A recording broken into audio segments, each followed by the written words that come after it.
Assalamualaikum warahmatullahi wabarakatuh.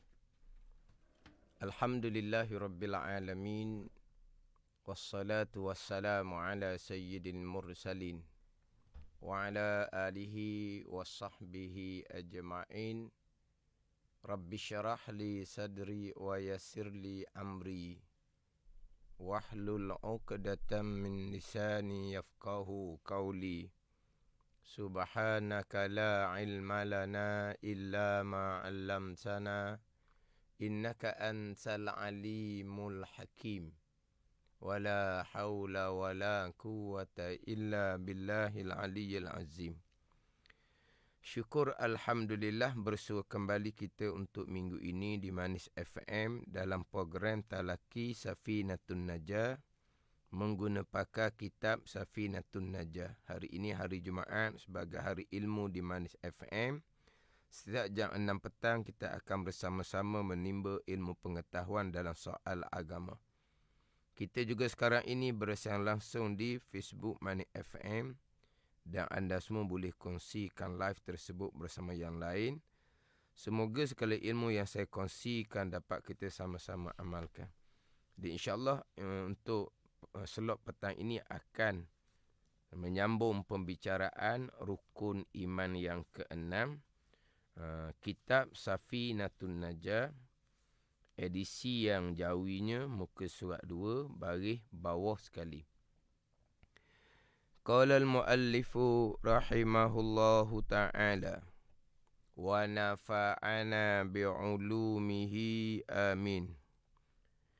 Wa bil qadri khairihi wa syarrihi minallahi ta'ala. Terjemahan dia. Dan keenam daripada 6 rukun iman, percaya pada takdir Allah Ta'ala. Baiknya, baik adalah takdir Allah, baik iman dan ta'ah, takdir Allah Subhanahu wa Ta'ala. Dan jahatnya, jahat takdir Allah, jahat ni kufur dan maksiyah. Baik jahat daripada Allah Subhanahu wa Ta'ala, yakni daripada kehendak Allah, ketentuan Allah yang bersifat dengan iradah, qada, dan sampai masa berlaku perkara baik, berlaku perkara jahat adalah daripada perbuatan Allah Subhanahu wa Ta'ala yang bersifat dengan qudrah. Jadi rukun iman yang ke-6 keluar 2 pegangan. Pertama, beriman dengan qada Allah. Yang kedua, beriman dengan qadar Allah Subhanahu wa Ta'ala. Jadi selesai dah pembicaraan berkaitan qada Allah Subhanahu wa Ta'ala.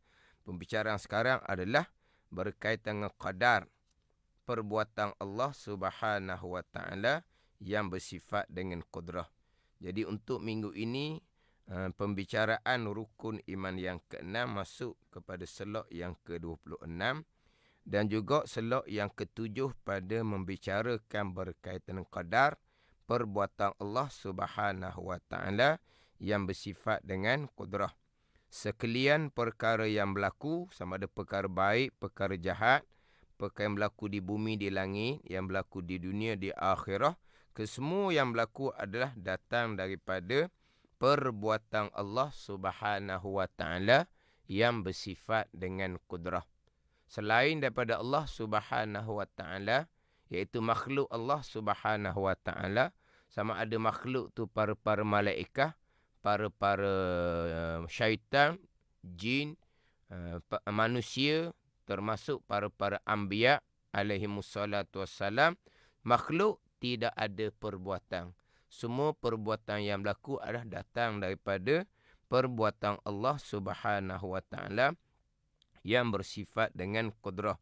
Hanya Allah khaliqu kulli syai' yang menjadikan sekalian perkara. Keesaan Allah pada perbuatan dengan bahawa sekalian perbuatan yang berlaku adalah perbuatan Allah Subhanahu wa Ta'ala. Tidak ada yang berlaku bekerjasama antara perbuatan Allah dan perbuatan makhluk, dan sama sekali tidak ada satu perbuatan yang semata-mata makhluk yang menjadikan. Kesemua yang berlaku adalah perbuatan Allah Subhanahu wa Ta'ala. Sebagai contoh, Allah lah yang menggerakkan tubuh kita. Di saat tubuh kita bergerak, banyak benda-benda, barang-barang yang berada di tubuh kita akan bergerak sama. Sebagaimana bergerak tubuh kita perbuatan Allah. Bergerak tiap-tiap barang yang ada pada tubuh kita walaupun sekecil-kecil perkara. Bergerak barang ada di tubuh manusia ini adalah perbuatan Allah Subhanahu wa ta'ala yang bersifat dengan kudrah. Tidak ada perkara yang berlaku secara tabi'i semula jadi. Yang memutuskan adalah perbuatan Allah Subhanahu wa ta'ala. Yang menghanguskan adalah perbuatan Allah Subhanahu wa ta'ala. Semua yang berlaku adalah datang daripada perbuatan Allah Subhanahu wa ta'ala. Yang menggerak diamkan tubuh kita pada melakukan perbuatan berusaha, ianya adalah perbuatan Allah Subhanahu wa ta'ala. Yang menghasilkan perbuatan hamba, perbuatan manusia, jin dan malaikat adalah perbuatan Allah Subhanahu wa ta'ala. Berpegang, Allah menjadikan pisau dan api. Allah menjadikan tajam di pisau, panas di api, sampai masa tajam yang Allah jadikan di mata pisau, panas yang Allah letak di api yang membekas pada memutuskan dan menghanguskan, itu mensyirikkan Allah pada perbuatan.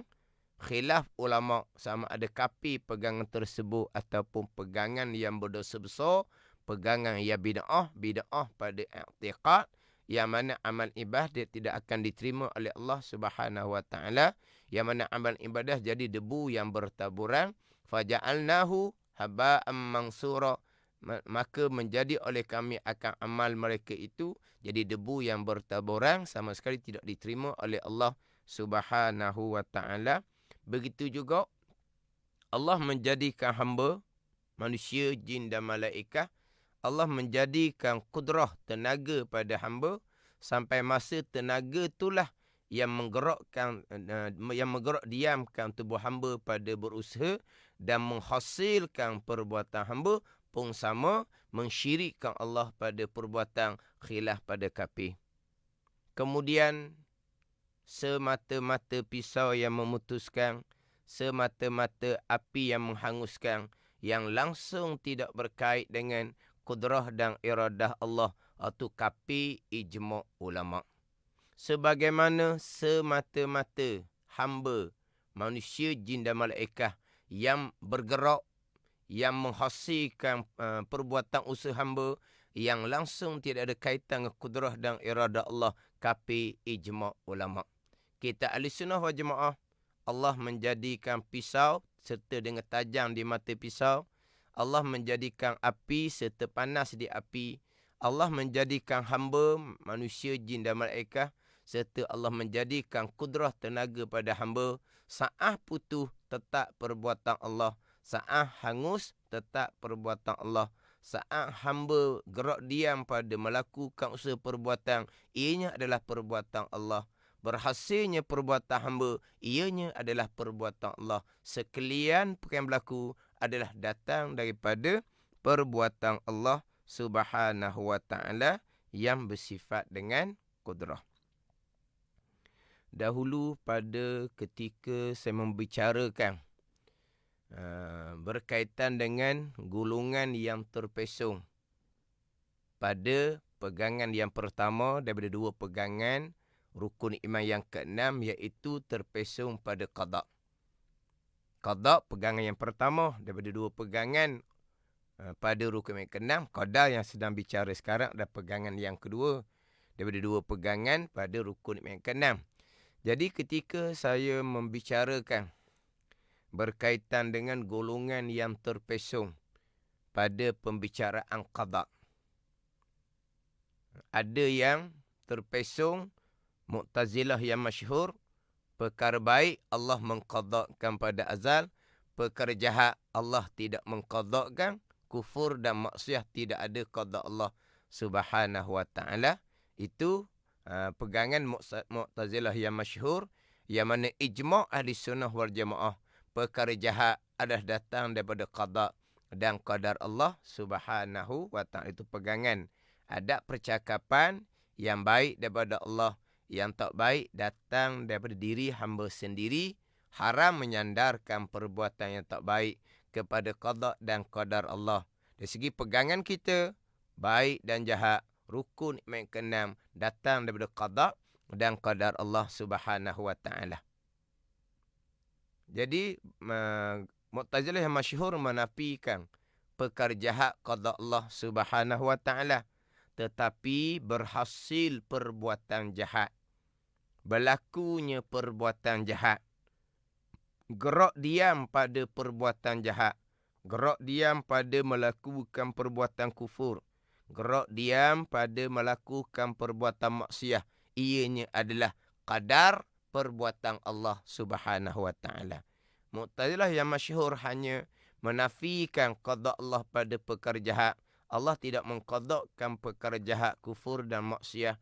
Allah hanya mengetahui seseorang hamba akan melakukan perbuatan jahat, dan Allah melihat seseorang hamba melakukan perbuatan jahat, kufur dan maksiat.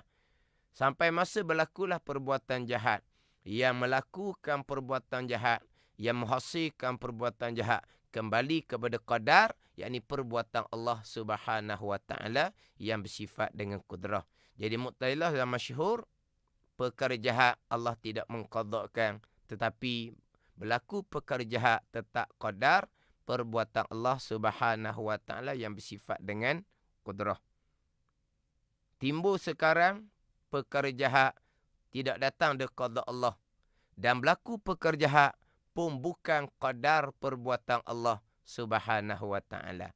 Berlaku perkara jahat tu macam mana? Perbuatan makhluk Allah semata-mata, perbuatan makhluk Allah berkongsi dengan perbuatan Allah, ataupun perbuatan makhluk Allah semata-mata. Kita akan bicara nanti. Yang mana selok minggu lepas saya menyatakan bahawa untuk minggu ini saya nak masuk kepada pembicaraan ikhtiar dan usaha hamba. Mana kalau untuk minggu ini tidak sempat lagi masuk bicara ikhtiar, pilihan hati hamba, usaha perbuatan hamba, kalau tak sempat nak masuk, insya-Allah di selok minggu akan datanglah. Jadi golongan yang terpesong timbulkan lebih sesat dari Mu'tazilah yang masyhur, bukan hanya perkara jahat tidak datang daripada qada Allah, bahkan tidak datang daripada qadar perbuatan Allah Subhanahu wa taala. Siapakah yang menghasilkan perbuatan jahat? Hamba sendiri yang menghasilkan perbuatan jahat. Hamba sendiri yang menghasilkan perbuatan jahat ni macam mana hamba menghasilkan perbuatan jahat? Ini saya akan bicara nanti. Kemudian timbul lagi golongan yang lebih terpesong daripada Mu'tazilah yang masyhur, yang hanya menafikan qada Allah pada perkara jahat. Timbul perkara baik, perkara jahat, tidak ada qada Allah Subhanahu wa taala, tidak ada kehendak ketentuan Allah yang bersifat dengan iradah. Allah hanya mengetahui. Qada Allah Subhanahu wa taala hanyalah menjadikan langit, menjadikan bumi, mengqadakkan langit dan bumi, mengqadakkan siang dan malam, mengqadakkan kelahiran dan kematian manusia, lahirnya bila, lahirnya di mana, waktunya bila, daripada ibu mana, jantinanya apa, itu qada dan qadar Allah Subhanahu wa taala. Sebaliknya dalam kehidupan seseorang hamba, puluh-puluh tahun hidup seseorang hamba, perkara baik yang dilakukan oleh hamba, perkara jahat yang dilakukan oleh hamba, tidak ada qada Allah Subhanahu wa taala. Allah tidak menghendaki, tidak menentukan sama ada perkara baik ataupun perkara jahat. Berhasillah perbuatan hamba pada melakukan perbuatan baik dan jahat. Berlaku tu dengan keizinan Allah. Apakah maksud keizinan Allah Subhanahu wa taala? Ini kita himpun sekali. Mu'tazilah yang masyhur, perkara baik qada dan qadar Allah. Perkara jahat Allah tidak mengqadakkan, tetapi Allah mengqadarkan. Jadi sidang pendengar jangan lupalah qada, kehendak, ketentuan, ketetapan, keputusan Allah yang bersifat dengan iradah. muafakah dengan sifat ilmu. Qadar perbuatan Allah Subhanahu wa taala yang bersifat dengan qudrah. Jadi Mu'tazilah yang masyhur, mereka menafikan perkara jahat qada Allah, tapi Mu'tazilah yang masyhur beriman bahawa berhasil perbuatan jahat qadar perbuatan Allah. Timbul golongan yang lebih terpesongnya, perkara jahat bukan qada serta bukan qadar perbuatan Allah. Jadi macam mana kau berhasil perbuatan jahat? Siapa yang melakukan? Terkadang disebut sebagai dengan keizinan Allah. Pergi pula kepada yang lebih sesat laginya, yang timbul sekarang, bukan perkara yang jahat. Perkara baik sama, perkara jahat sama. Tidak ada qada Allah Subhanahu wa taala. Allah tidak menghendaki, Allah tidak menentukan, Allah hanya mengetahui. Seseorang akan melakukan perbuatan baik, seseorang akan melakukan perbuatan jahat. Allah tidak menghendaki, Allah tidak menentukan, Allah hanya mengetahui. Sampai masa hamba melakukan perbuatan baik dan jahat. Berlakunya perbuatan baik dan jahat, berhasilnya jadinya perbuatan baik dan jahat dengan keizinan Allah Subhanahu wa taala. Qada Allah tidak ada. Itu satu pegangan yang terpesong. Sebab sidang pendengar maklumi rukun iman yang keenam tiap-tiap minggu. Saya mengulangi bahawa rukun iman yang keenam ada dua pegangan. Satu qada, satu qadar. Sidang pendengar kena memastikan bahawa pegangan qadar dan qada berlandaskan kepada pegangan Ahli Sunnah wal Jamaah. Berlandaskan kepada pegangan yang bersumberkan Al-Quran dan hadis Nabi sallallahu alaihi wasallam. Terpesong pada pembicaraan pegangan qada dan qadar, amal ibadah sama sekali tak akan diterima oleh Allah Subhanahu wa taala. Kemudian qada dan qadar, dua pegangan ini ada terpesong asing-asing. Ada terpesong pada qada, qadarnya tidak terpesong. Ada pula qadanya okey, Ahli Sunnah wal Jamaah, qadarnya terpesong. Jadi ada terpesong asing-asing. Yang saya sebut tadinya perkara jahat, Mu'tazilah, mereka tidak imani perkara jahat qada Allah. Tapi mereka imani bahawa perkara jahat adalah qadar Allah. Mereka terpesong pada satu daripada dua pegangan. Timbul sekarang perkara jahat yang berlaku, qada Allah pun tidak, qadar Allah pun tidak. Bukan qadar, bukan perbuatan Allah yang menjadi yang menghasilkan perbuatan jahat. Yang berlaku perbuatan jahat dengan keizinan Allah, tapi bukan Allah yang lakukan. Apa makna dengan keizinan Allah? Yang lebih terpesongnya laginya, bukan perkara jahat, perkara baik pun bukan datang dari qada Allah Subhanahu wa taala, Allah hanya mengetahui. Kemudian pergi pada qadar, berhasilnya perbuatan hamba yang melakukan perbuatan baik, yang melakukan perbuatan jahat pun sama juga, bukan datang dari qadar perbuatan Allah, dengan keizinan Allah Subhanahu wa taala. Kita berpegang dengan pegangan Ahli Sunnah wal Jamaah.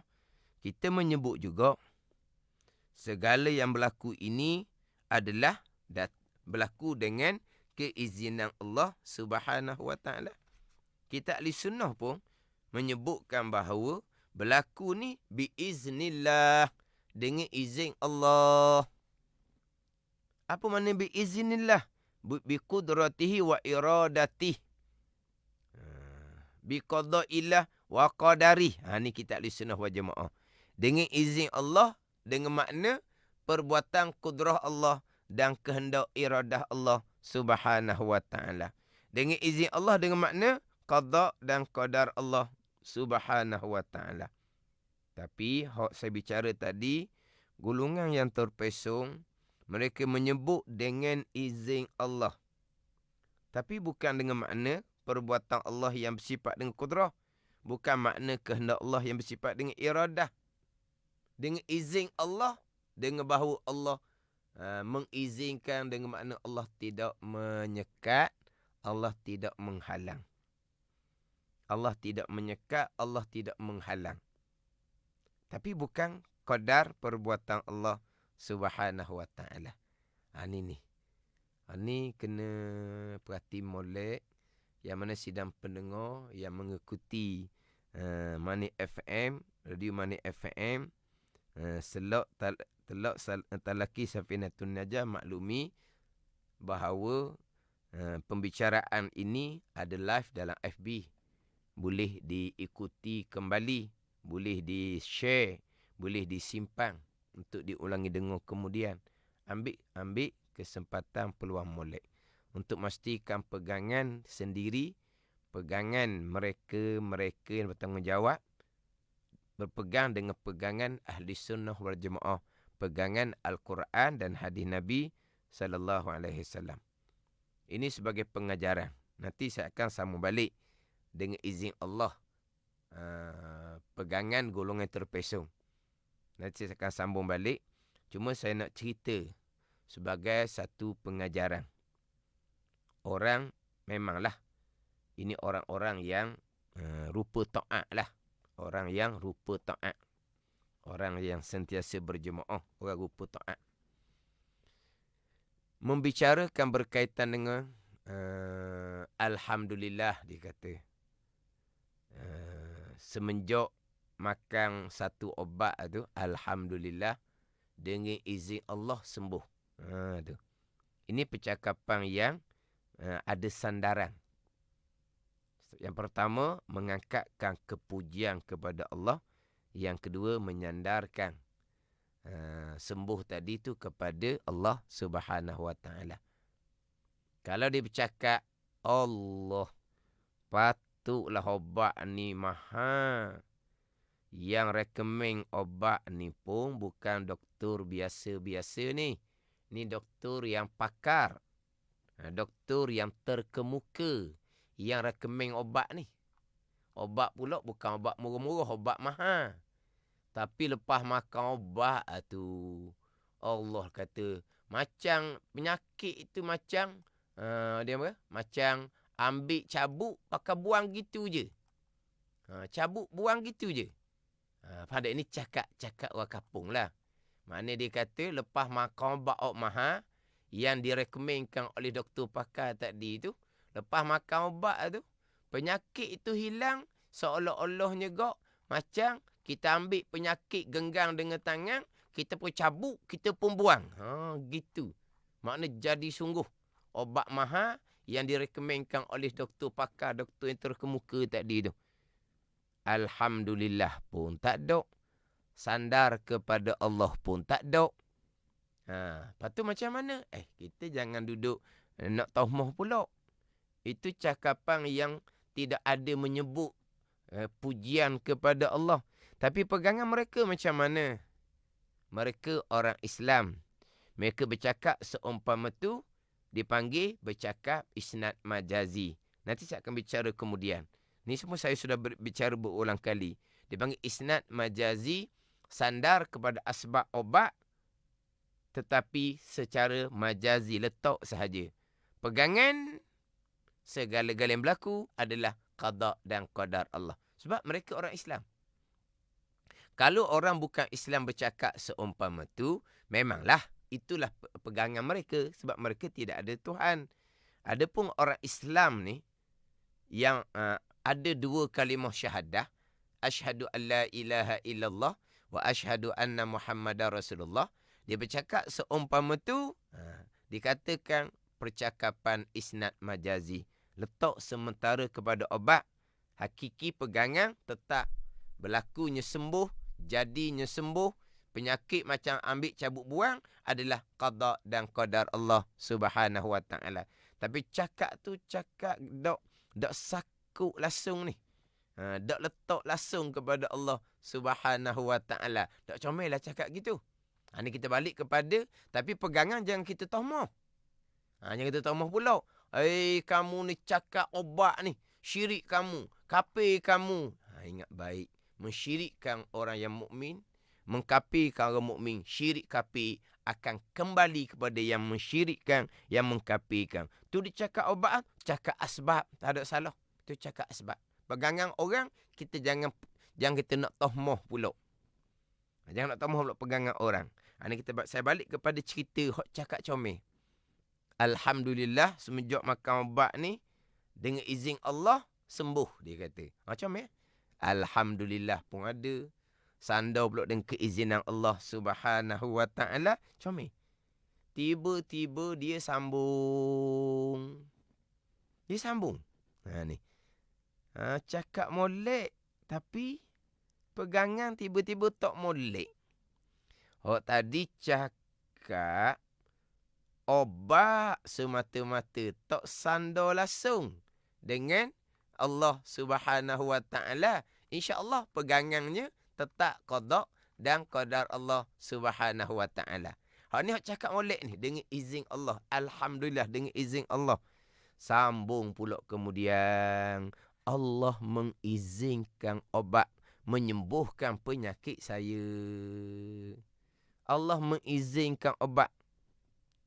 Sekarang ni Allah menyembuhkan ke tidak? Tak. Allah letak dah kandungan di obat. Allah mengizinkan obat tu menyembuhkan dengan kandungan yang Allah letak di obat. Hak tu jangan lupa sidang pendengar. Itu mazhab tabaiyin yang berpegang kuah. Kekuatan yang Tuhan jadi pada sesuatu, kandungan yang Tuhan jadi di obat, ia bekah. Ini khilaf ulama, kafir ataupun dosa besar lagi bid'ah. Dengan izin Allah comel. Tetapi disambung pula dengan izin Allah dengan makna Allah mengizinkan obat tu menyembuhkan penyakit saya dengan kandungan yang Allah letak di obat. Kandungan yang ada di obat tu memang Allah yang jadikan. Selepas Allah jadikan kandungan di obat, Allah mengizinkan dengan bahawa Allah membenarkan kandungan di obat yang menyembuhkan dengan bahawa bukan Allah dengan keesaan yang menyembuhkan, bukan. Perbuatan Allah hanya jadikan obat. Perbuatan Allah hanya letakkan kandungan sesuatu di obat. Habis perbuatan Allah yang menyembuhkan, kandungan di obat sini menyembuhkan. Dengan bahawa Allah mengizinkan, Allah membenarkan. Tapi bukan perbuatan Allah. Ini mensyirikkan Allah pada perbuatan. Ini mazhab tabaiyin yang khilaf ulama pada kafir. Cakap molek. Tapi pegangan salah. Saya balik semula kepada persoalan tadi. Hak golongan yang terpesong. Perkara jahat bukan qada Allah. Berhasil perkara jahat pun bukan qadar perbuatan Allah. Satu golongan baik dan jahat tidak ada qada Allah. Berhasil perbuatan baik dan jahat dengan keizinan Allah. Apa makna? Allah tidak menyekat, Allah tidak menghalang. Allah tidak menyekat, Allah tidak menghalang. Dengan bahawa Allah jadi dah sesuatu di pisau ke, di api ke, Allah letak dah kudrah di hamba ke, Allah tidak menghalang, tidak menyekat. Makhluk sendirilah yang memberi bekah pada menghasilkan perkara yang baik, pada menghasilkan perkara jahat. Tapi bukan perbuatan Allah Subhanahu wa taala. Ini mensyirikkan Allah pada perbuatan. Lebih berat laginya dengan izin Allah ni yang langsung Allah tidak ada perbuatan Allah, tidak ada. Tidak ada perbuatan Allah. Semata-mata perbuatan makhluk, tapi Allah tidak menyekat, Allah tidak menghalang. Tapi langsung tidak ada peranan perbuatan Allah di situ. Semata-mata perbuatan makhluk. Tapi kalau Allah sekat, Allah halang, makhluk tak boleh bekas juga. Tapi Allah tidak menyekat, Allah tidak menghalang, Allah membiarkan. Tetapi berhasil sesuatu perbuatan baik ataupun jahat, langsung tidak ada kaitan dengan perbuatan Allah. Itu kafir ijma' ulama. Allah letak sesuatu di makhluk, Allah mengizinkan sesuatu yang menghasilkan perbuatan, atau khilaf pada kafir. Ni dua pegangan, satunya yang khilaf pada kafir, satunya yang kafir ijma' ulama. Ni hak saya sebut dah, hak selok minggu lepas tu. Satu hak pegangan yang khilaf pada kafir, satu pegang hak kafir ijma' ulama. Jadi qada Allah tidak ada pada perkara jahat. Satu pahaman yang terpesong laginya, baik jahat tidak ada qada Allah. Berhasil perbuatan jahat dan juga berhasil perbuatan baik dan jahat dengan keizinan Allah. Bukan Allah yang buat, tapi Allah membenarkan, Allah tidak sekat, Allah tidak halang. Tapi bukan Allah yang lakukan. Itu mengsyirikkan Allah pada perbuatan. Ginilah sidang pendengar. Kita bercakap sesama kita perbuatan asbab. Bila kita sebut kata dengan izin, memang kita tak buat. Tapi kita benarkan. Kita tidak sekat, kita tidak halang. Tapi kita tidak buat. Anak kita buat satu perkara dengan keizinan kita sebagai ibu bapa. Ibu bapa benarkan. Ibu bapa tidak sekat, ibu bapa tidak halang. Tapi ibu bapa tidak buat. Seseorang buat satu pekerjaan dengan izin. Kita yang mengizinkan dia melakukan satu pekerjaan dengan makna kita membenarkan. Kita tak sekat, tidak halang. Tapi kita tak buat. Itu cakap sama kita. Anak kita buat dengan keizinan kita ibu bapa. Seseorang buat satu pekerjaan dengan keizinan saya yang izinkan. Tapi kita yang mengizinkan, kita tak buat. Jadi dengan izin Allah ni, fahaman yang terpesong. Bukan dengan izin Allah dengan makna perbuatan Allah dan kehendak Allah. Bukan dengan makna dengan izin Allah ni qada dan qadar Allah. Dengan izin Allah hanya Allah membenarkan, Allah tidak sekat, Allah tidak halang. Tapi berhasil perbuatan, berlaku perbuatan baik dan jahat, dan berhasil perbuatan baik dan jahat, bukan perbuatan Allah Subhanahu wa taala.